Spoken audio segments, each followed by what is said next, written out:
What's up, you guys? Welcome back to Young Money Investments. In today's video, we are going to be talking about why it is great to be an American. It is a great day. Seahawk Nation, we're doing good as well, but it is a more great day to be an American. One of the great things with the stock market right now is we are rallying hardcore. Everybody thought that when Iran was dropping missiles on our troops over in Iraq, President Trump was going to go crazy, and he didn't, and the markets rallied. Today we're going to be talking about why gold and particularly oil right now have seen so much volatility. What do you do in a crisis? What do you invest in? Why do these asset classes tend to do very good? The ones that I'm going to be talking about, and how you can make a lot of money. I'm going to give you a few quick tips and tricks at the end of this video, so stick around for the whole thing. Let's get to work. Let's talk about it all today on Young Money Investments.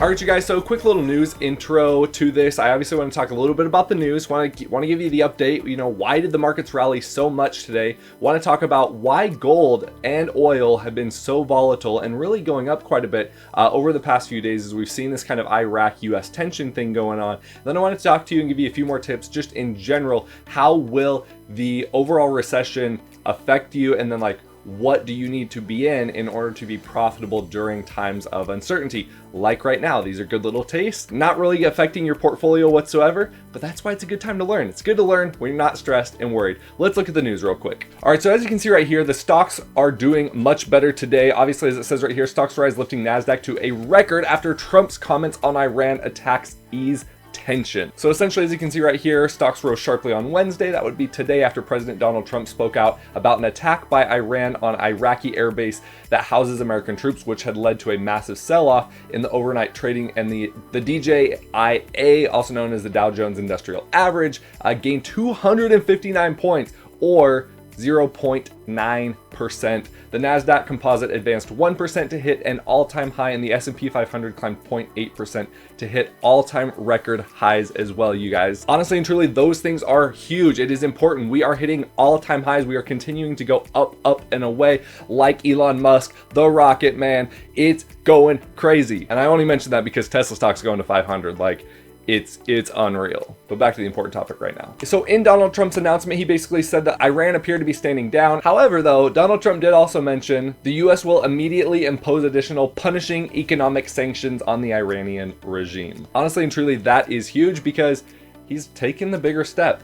Because I think they didn't kill any American soldiers, any American citizens, and also didn't even kill any Iraqis, I think this was honestly and truly the best possible outcome, was not to just punish them and just like light them up like the 4th of July, because we didn't lose lives, and it really, there's no need to waste lives, there's no need to waste money, there's no need to drop bombs. Like this was the very best circumstance and scenario that literally could have played out. I didn't even see this coming. Now, to get to the reason that you're watching this video right now, also stated in the article, it says, the president's comments pressured safe havens such as gold as investors flocked back into riskier assets. Gold futures for February delivery dropped 0.9% to settle at $1,560.2 per ounce.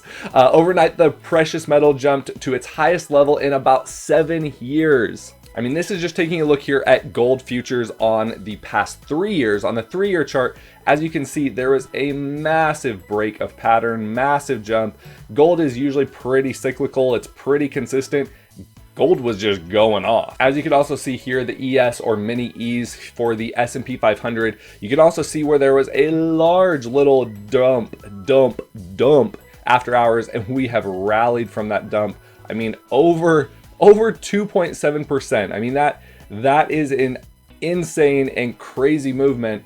And a lot of that is, again, due to the fact that there was no retaliation on the American side. So what is the reason gold tends to spike during a crisis? Well, the big reason is because gold is one of those tangible physical assets. And this goes back like hundreds, if not thousands of years, to the fact that gold is used for so many things. Obviously, it is a commodity. It is used to trade wealth. It's a form of currency. It's used in electronics. It's used in has so many applications. Gold is just one of those things that when anything hits the fan, gold tends to be that physical asset that people go, I'm going to put my money into it as opposed to putting it into the stock or equity in any particular company that can be more affected by the crisis or downturn in an economy due to a war type scenario. Now, a lot of people, like I said, especially older investors, tend to flock to gold in times of uncertainty. Now, I believe there are many other asset classes and other ways that you can diversify your wealth besides putting money into gold if we go towards a financial recession or we go into some sort of economic crisis or wartime crisis like we were potentially going to see with the US and Iran. And you're probably going, okay, what would you recommend? I'll get to that, just keep watching the video. Now, the second part to this question is, why did oil spike? So normally in economic uncertainty, oil is not a commodity that tends to just go up and away, kind of like gold does. The reason oil futures tended to spike so much, as you can see right here from the charts on /CL, which is oil futures, you can see that there was a large spike there pre-market, and this was in the after hours trading when Iran did decide to launch those missiles. And as you can see now, oil prices are dropping down again. Why is that? Well, biggest reason is simply because of the fact of supply and demand. As we know, the Middle East, especially in that region, coming through there, that's where a lot of the oil in the world is produced. So if tankers are destroyed or sunk or damaged in any way, shape, or form by Iran,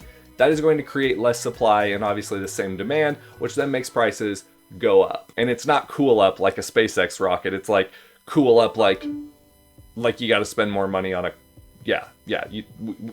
One of the other things you will have also seen during this kind of crisis that we're still going through right now, you'll also see that natural gas prices also increased. And you're probably going, well, how does natural gas prices also increase? The reason natural gas prices also increase, and while America does produce, it's basically a net exporter of energy right now because of fracking and because of the production of natural gas, it still causes a slight increase, not nearly as much as /CL or oil, bent crude oil futures. It still goes up because of the fact that there is less supply. There is still some natural gas that's obviously getting imported, exported, more exported out of that Middle Eastern region. And so when those are not there anymore, that creates a lesser supply for the same overall global demand, and thus the price of natural gas will also increase. And I know all you gas fans out there were really hoping your gas prices were going to go up, but unfortunately, and we'll talk about this in another video, it's not looking so good for that. One of the biggest things you need to be okay with is not making a lot of money during a type of